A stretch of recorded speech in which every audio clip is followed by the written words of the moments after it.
Hey guys, I'm making this video and it's called How to Get Away from Everything. I'm basically going to tell you the steps that I took to start to get away from everything. Step one is realizing that you hate everybody. It was easy for me because I realized that I really love just staying home, laying in my bed, reading my book, much more than I love interacting with people. Really. My parents even noticed it too. They were like, why do you like to stay home more? And I was like, I don't know, I just don't like people. Once I said that, I was like, oh, I don't like people, do I? No. My sister was bullied out of high school by kids who threatened her and called her names. It was terrible. It was a terrible year for her. Well, she dropped out her junior year, so it was a terrible 3 years for her. That just pushed the envelope. I was just nope, I don't like people anymore. That brings me to my next reason. People are mean. People are terrible to each other. People hate and discriminate and are racist, and I don't know why. I really don't know why. What gives you the audacity to just hate somebody for no reason? I just don't like America. No, I don't like America. I got into a fight with a kid on Facebook because I was like, everybody in America, I hate all of them. He's like, what about the troops? Okay, here's the thing. I support the troops, I don't support the war. Our government, I like how it has potential because I like the idea of a democracy, but I hate the people in the government. I don't like America at all. I don't like the people who hate and discriminate here. I just don't like it. Step two is realizing that you are a very, very small piece of the universe. There's actually 2 parts in this book ever found by Neil Shusterman that I want to read to you. And if you guys haven't read this series yet, the Skinjacker Trilogy series by Neil Shusterman is so good. You guys should read it. The first part is kind of short. It's not incredibly long. The other part is longer. There are about 300 billion stars to a galaxy, and more than 80 billion galaxies in the known universe. That means that if only 1 in a million planets can support life, and 1 in a million of those actually has life, and 1 in a million of those planets has intelligent life, then there are at least 1.5 million civilizations out there in our universe alone. The universe is huge, but 1.5 million is a very, very high number. So this one's longer. Quantum science says that all that we believe is solid is 99.99% empty space. It only seems solid because that is what our senses are designed to tell us. Astrophysicists say that 27% of the universe is dark matter. In other words, stuff that is measurably there, but for some reason no one can see it and nobody knows where it is. Cosmic string theory says there aren't just 3 dimensions, but there are actually 11, but most of them are unable to be perceived from where we sit, no matter how comfortable our chair is. And in the jagged coastline of Maine, people often have been known to say, you can't get there from here, even when you can see the place right across the inlet. So they're basically talking about Europe or Canada. In short, there are mysteries of science and of the soul that will never be understood, no matter how hard we measure, no matter how strongly we believe, no matter how deep our think tanks and how high our aspirations. But as anybody will tell you, for we all know this within our hearts, the impossible happens and grand cosmic mysteries are solved on a regular basis, even though most of the time, solutions lead to an even greater mystery. I like the part when it says that there are 11 dimensions, but you can't see them all from no matter how comfortable your chair is, because it shows that if we just sit here, if we just say, oh yeah, the universe is the universe, we'll never know anything about it. It intrigues me that people walk around with holding signs that say God hates fags, and people that hate and discriminate and are racist, people who won't let 2 people love each other no matter how much they love each other, people who start wars, people who let money control them. I'll never understand it because we're so small, and we're only just a small piece of this grand mystery of a universe. And at any moment of any day, 2 galaxies, our galaxy and another galaxy in this universe could collide, and we'd all just be dead, and we'd all just be gone. We'd be nothing. All the cell phones, all the wars, all the money, all the hate, all the love, all the progress that we have made in this one small world will just be gone in an instant.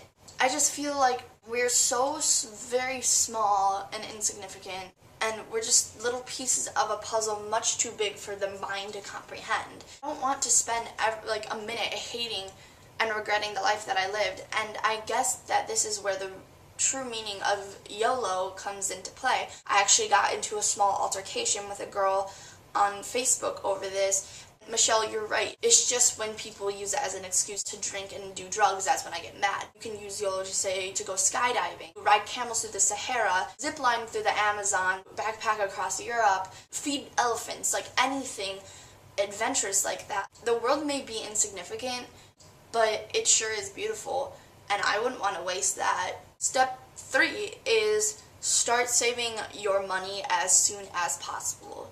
If you don't have friends, then you don't need to go out and spend your money on booze and shit. If you want to get away, it's gonna probably end up being sadly expensive, unless you like run away and like... Step 4 is to visit adventurescrosscountry.com. I actually have a program packet, and this is what it looks like, and I don't know if any of you got them in the mail. Basically, it is a program that helps teenagers get in touch with the world, and it lets them travel. And trust me, programs are very, very expensive. Some of them are 2 weeks, but most of them are for a month. And they're all during the summer. The ones for a month are $6,000 to $7,000. Some of them are $5,000. Yeah, that's really expensive, I know. The 2-week ones, if you don't want to go away as long for your first trip, around $2,000, like about half of the $6,000. But I'll read you some of the trips. There are multi-sport adventures, which go to Alaska, Colorado, and Utah in the same thing. Costa Rica/Belize and the same thing. Southern Europe, that's multi-sport. You can go to a language and service, which is like community service. Either France or Spain. You can do regular community service, which are the ones that I'll actually be doing. Africa, Australia/Fiji, California, China/Tibet, Costa Rica, Dominican Republic, Ecuador, and the Galapagos Islands, which is like the one that I'm doing next year. You can go to Hawaii, Peru, Spain, and Morocco. Thailand, and Turkey and Greece. And then they also have these things called gap years, which are, once you get out of high school, if you don't know what to do, you can take a gap semester. It's for 90 days, so that's 3 months. You can either go to a gap semester in Asia, you can go to a gap semester in Africa, or you can go to a gap semester in Latin America. Basically, you travel around there doing service work, and you travel around there, like, learning. Even though it's a year between schooling, you still get to, like, learn in a completely different culture, which I find really interesting, and I would like to do that. But anyways, you can pick from any one of those trips, and most of them are during the summer, obviously, except for the gap semesters, which are only available for high school graduates. They're so intriguing to me. Cultures around the world really, really intrigue me, and, like, that's why I really want to do it. Step 5 is to stick with it. If you're like me and you have to raise money yourself, like my parents aren't going to pay $6,000 for a trip, like, across the world. You have to, like, sell shit. I'm selling paintings. There's actually one over there of a Dalmatian that's really cute. It actually looks really real, but never mind. Have a car wash. Sell cookies and juice to little children because they love that. Get sponsors. Like, I'm probably going to be going to Jamba Juice and Starbucks and Jimmy John's. Like, they could, like, if you talk to them, if you're gonna do a service trip especially, if it's good for a good cause to travel somewhere else to a third world country to help with that, I'm pretty sure that they might give you some money to do a sponsor. After you get back from your trip, you'll have to, like, tell them about what happened and, like, give them pictures from what happened, so at least they'll know that you, like, didn't fluke them. And then, like, what I do to, like, stick with it is I pump myself up every day about it. Like, I really, like, get excited about it every single day. And even though it's a year from now, like, I printed out pictures because they have pictures from the trips. This is one of my options. And I printed them out and I hung them up so I can know what I'm going to. And I wrote out my reasons why I want to go, and I hung that up too. So every day I can read them and I can remember why I really want to do this. I really hope a lot of you look into the trip. If you really do want to get away, like, I really just want to get away from here. Like, I really do. I want to get out and I want to discover the world. Obviously, I mentioned before in another video that I have a very strong wanderlust, and I bet a lot of you do too. And if you really want to take the steps to do it, if you really want to get out and get away and make a change, maybe take these steps. Join the program. Really, you should do it. It's a very, very good program. Nobody's ever gotten hurt on it, ever.